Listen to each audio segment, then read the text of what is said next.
여러분 이런 질문을 던져본 적 있으신가요? 나이 들어서 결국 요양원에 가는 게 내 미래일까라는 두려운 말입니다. 예전에는 부모님 세대가 연세가 높아지면 당연히 요양원에 들어가야 한다고 생각했습니다. 하지만 지금은 그 흐름이 완전히 달라지고 있습니다. 부모님들이 더 이상 요양원을 마지막 보금자리로만 보지 않고 새로운 대안을 선택하기 시작한 겁니다. 왜 이런 변화가 생겼을까요? 요양원은 돌봄이 필요한 분들께 꼭 필요한 공간이지만 동시에 자유와 독립을 제한한다고 느끼는 분들도 많습니다. 그래서 이제는 부모님들이 다른 길을 찾기 시작한 겁니다. 실제로 여러 사례를 보면 이 흐름이 얼마나 빠르게 번지고 있는지 알 수 있습니다. 첫 번째 사례를 보겠습니다. 서울에 사는 70대 중반의 박 여사님은 퇴직 후 혼자 지내는 시간이 많아졌습니다. 자녀들도 바쁘게 살아가니 자주 만나기 어려웠고 주변에서는 요양원을 미리 알아보라고 권했습니다. 하지만 박 여사님은 요양원이라는 말만 들어도 답답하고 우울했다고 합니다. 그래서 선택한 건 지역에서 운영하는 공동주거 공간이었습니다. 일정한 비용을 내고 입주하면 개인 공간은 포장되면서도 공동식당 운동시설, 취미 프로그램을 함께 누릴 수 있는 곳이었습니다. 박 여사님은 그곳에서 친구를 사귀고 하루하루 활력을 되찾았다고 합니다. 자녀들도 부모님이 즐겁게 생활하시는 모습을 보며 안심할 수 있었고 본인도 스스로 새로운 인생을 살고 있다는 자부심을 갖게 됐습니다. 두 번째 사례는 경기도에 사는 이 선생님 이야기입니다. 70대 초반의 이 선생님은 무릎이 불편해지면서 집안일과 생활이 점점 어려워졌습니다. 가족들은 요양원에 가야 한다고 말했지만 이 선생님은 끝까지 반대했습니다. 대신 노인 맞춤형 공공임대주택을 선택했습니다. 안전 손잡이와 엘리베이터 같은 편의시설이 기본으로 갖춰져 있었고 위급 상황에는 관리인이 바로 도움을 줄 수 있었습니다. 무엇보다 이웃과 교류할 수 있는 공동 공간이 마련돼 있어 혼자라는 외로움도 덜 수 있었습니다. 이 선생님은 요양원이 병든 사람만 가는 곳이라면 자신은 아직 건강하게 살고 싶다고 말하며 지금 선택이 훨씬 만족스럽다고 했습니다. 세 번째 사례는 부산에 사는 김 씨 부부입니다. 부부 모두 70대 중반을 넘어섰지만 아직은 집에서 지낼 수 있을 만큼 건강했습니다. 그러나 언젠가 도움이 필요할 수 있다는 생각을 하며 미리 대안을 찾아보기 시작했습니다. 이 부부가 선택한 건 지역 커뮤니티형 돌봄 서비스였습니다. 집에서 살면서 필요한 만큼만 도움을 받을 수 있는 제도였습니다. 주간에는 활동 보조 인력이 방문해 청소나 식사 준비를 도와주고 주말에는 건강관리 프로그램에 참여할 수 있었습니다.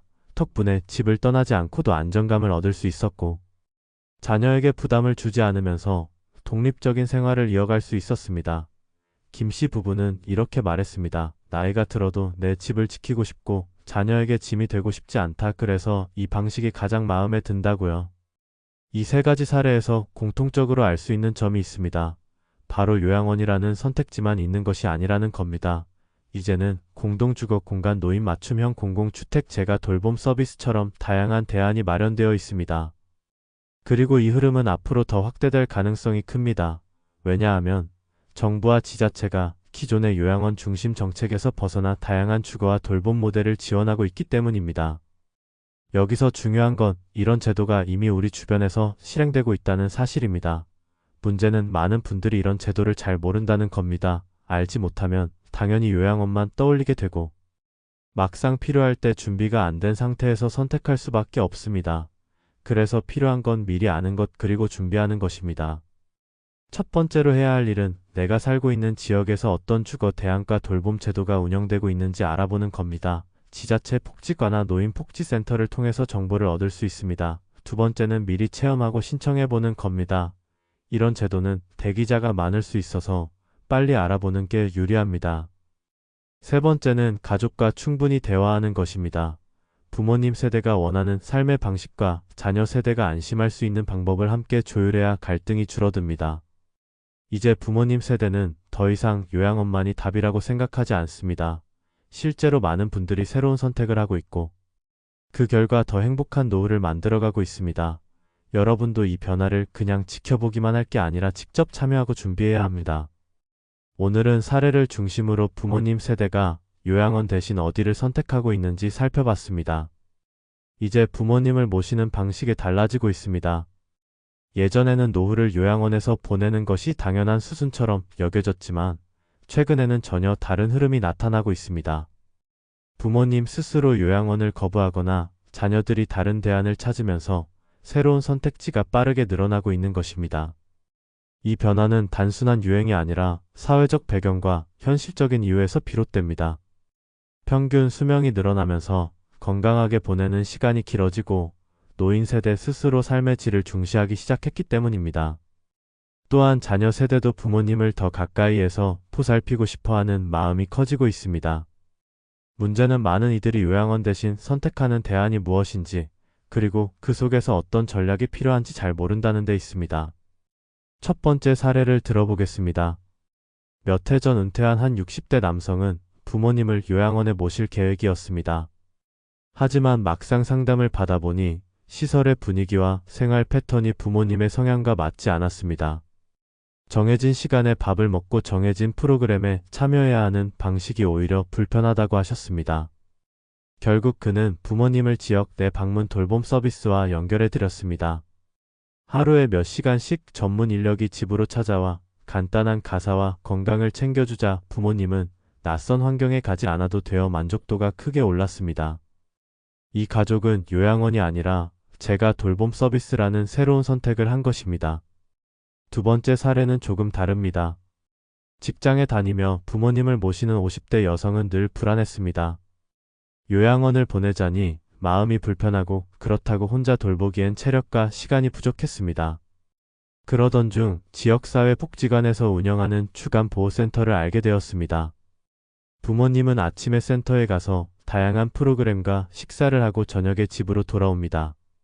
덕분에 낮 동안 다른 일에 집중할 수 있고 저녁에는 함께 시간을 보내며 정서적인 교류를 이어갈 수 있었습니다.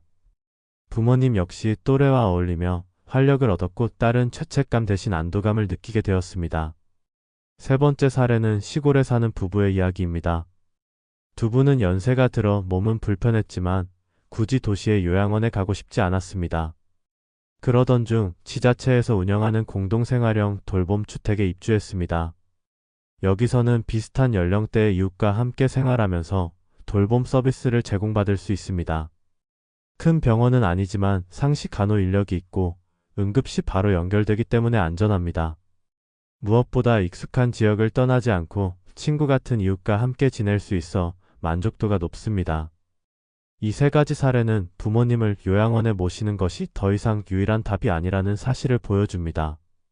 문제는 어떻게 하면 이런 대안들을 올바르게 선택하고 실행할 수 있는가입니다.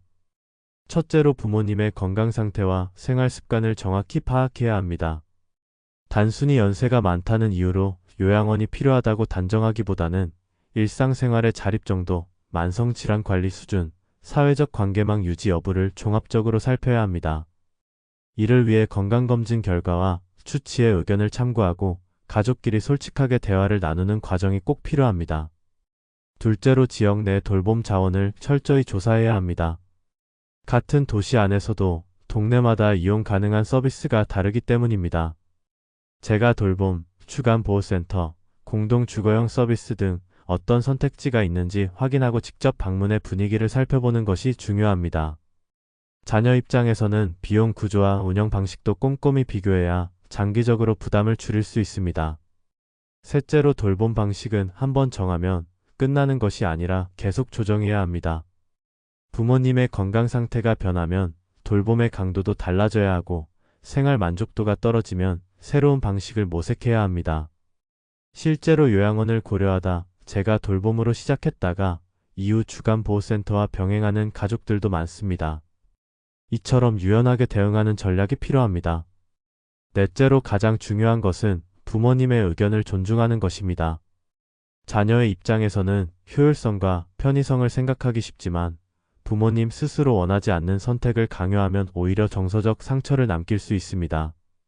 그러므로 모든 과정에서 부모님의 목소리를 우선적으로 듣고 가능한 한 본인의 선택을 존중해야 장기적으로 관계가 건강하게 유지됩니다. 이제 우리는 요양원이 아닌 다양한 대안을 현실적으로 고민해야 하는 시점에 와 있습니다. 돌봄의 패러다임이 바뀌고 있다는 사실을 받아들이고 정부와 전략을 통해 부모님의 노후를 더 따뜻하고 존중받는 시간으로 만들어야 합니다. 여기서 중요한 점은 우리 세대 자신도 머지않아 같은 선택을 해야 할 주인공이 될 수 있다는 것입니다. 지금 부모님을 어떻게 모시는지가 곧 우리의 미래를 준비하는 과정이기도 합니다. 그렇기에 이 문제는 단순히 효도나 책임감의 문제가 아니라 사회 전체가 함께 풀어야 할 숙제입니다. 마지막으로 이 글을 보고 계신 분들께 드리고 싶은 말씀은 간단합니다.